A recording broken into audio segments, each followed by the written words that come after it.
Hey there guys, and welcome back to Dino Reacts. So last night I got to watch Halloween 2. I absolutely loved watching the movie and I cannot wait to talk about it. So guys, without further ado, let's do it. Let's start talking Halloween 2. Halloween 2 was released in 1981 and it was actually written by John Carpenter and Deborah Hill. Now this time around, Rick Rosenthal actually stepped on board to direct the movie. And I gotta say guys, he does a great job directing this movie. The film itself, it is set back in 1978, mere seconds after the original movie. And for what I can see on this film guys, Rick Rosenthal, he keeps everything very familiar to that original movie. So he kind of keeps everything right that John Carpenter did well. So we get those great Steadicam shots again, we get POV shots of Michael. Even Michael Myers himself, he's constantly kept in the darkness, and when we do see him, it is shots from behind Myers himself. And that would definitely be my first positive guys with this movie. The whole film, it does feel very familiar to that first film, which you want to kind of see, especially given that this whole thing is based over one night. And again guys, what I liked in this one is all of the returning cast members that came back for a second go. So Donald Pleasence, he does come back as Dr. Loomis in this one. Jamie Lee Curtis returns to the iconic role of Laurie Strode, and Charles Cypher reprises his role as Sheriff Brackett. I did also like the few opening scenes in this film where we kind of follow Michael Myers as he goes through the back streets of Haddonfield. And what I liked about the original movie, I've always said this, is it's a very familiar setting. A lot of people can identify with suburban America settings. Now when that kind of evil comes to your town and suddenly just comes in your back door with a kitchen knife, it can be quite terrifying to see on screen. We can see the residents inside there, they kind of find out what's happened to Laurie Strode and her friends over that night. And before they know it, Michael Myers is in their home and he's attacking them next.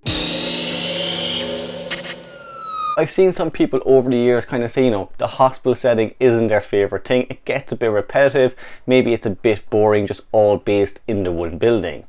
But for me, I love the hospital setting in this film. Anytime I've stayed in a hospital overnight, the first movie I think of is Halloween 2. And that's what you want. You want your kind of slasher film to be different than the others. Now the original idea for this movie was actually much different. So originally, I think it was meant to follow Laurie Strode a few years after the events in the first movie as she goes to like a high-rise apartment and Michael Myers tracks her down. But for me, look, I'm happy we get a hospital setting. There are so many eerie shots in this one. Myers, he is always kept in the darkness, but even seeing him on the CCTV cameras just kind of stalking the halls of the hospital looks so creepy. And speaking of Michael Myers in this one, now I have positives and negatives for him, but I do love the character in this. He looks just as scary as he did in the first one. You can tell, he is the boogeyman in this one again. There are a few negatives I will go into later, but just how he's shot in this one, I like particularly. We get the POV shots again at the start of the movie. As we follow Myers through Haddonfield, we always get that back shot where we're just following him from behind. We can see him stalking as well a lot in this film. So while people are in the hospital, they may be talking, but if you look through windows and stuff like that, you'll always see Myers there in the background. And that's kind of how I love Myers in my Halloween movies. He's silent, he's going through the halls of Haddonfield Hospital without anybody knowing he's there. When he needs to, he will then attack. And throughout this movie, he definitely attacks a lot. There are a lot of kills in this one, and I gotta say the kills are a lot more brutal than the first movie. So Myers chooses from a range of weapons in this one. He has a syringe at one point where he pushes through the temple of a nurse.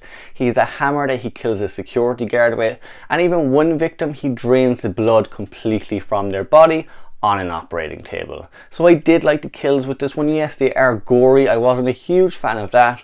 But we get a lot more kills. And for me, that's kind of what a sequel should be. It should be bigger, badder and bolder than the original movie. Now my favourite standout kill in this one is one of the nurses. She's kind of in a jacuzzi with a guy at the time. Myers takes the guy out and he grabs the nurse and pretty much just shoves her face into the jacuzzi while turning it up full blast. As you can imagine, her face slowly starts to peel off as she struggles to breathe. I love that kill. Out of this entire movie, it is definitely the standout. It's definitely one of the big ones people tend to remember. I also don't mind the sister storyline in this film. For the most part, it does work for this film alone. Now, with the future of the franchise, I'm not a huge fan of the sister storyline because I do feel they kind of backed themselves into a corner where Myers had to constantly go after a family member. You know, at the end of the day, if you want to escape Michael, don't be friends with a family member of his. That's kind of what you get in the future sequels, where in this one, you know, if it was just meant to be a two-parter, it makes total sense. As well as that, Dr. Loomis, he does have a much bigger role in this film. You know, he's kind of going around the town looking for Myers for sure, but also trying to figure out why he is back in Haddonfield. Throughout the movie, he talks about Samhain. He does pronounce it wrong, but he talks about, you know, druids and the acts they used to do.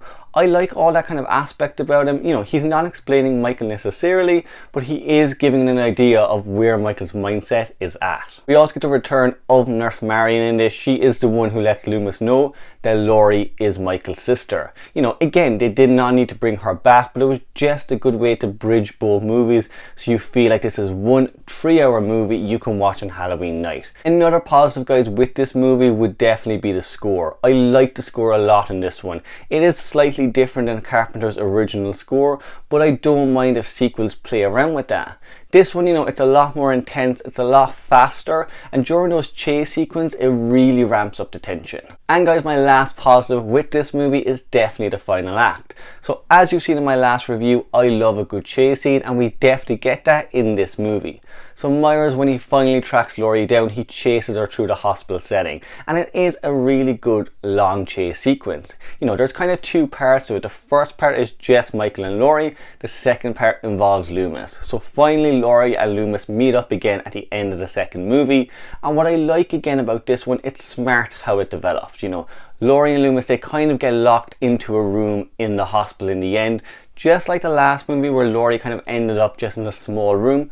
We get that here too. They have nowhere to go, so they kind of have to use what's around them to escape. And I gotta say as well, I like how Loomis kind of sacrifices himself to save Laurie and finally kill Michael. If that had been the ending of the entire series, I would be happy.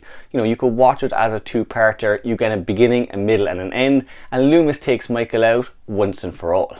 Even the last kind of shot, you know, of Michael walking while he's still on fire, it's a great sequence where you kind of go for a second, you know, does this guy ever slow down? Can you actually stop Michael Myers?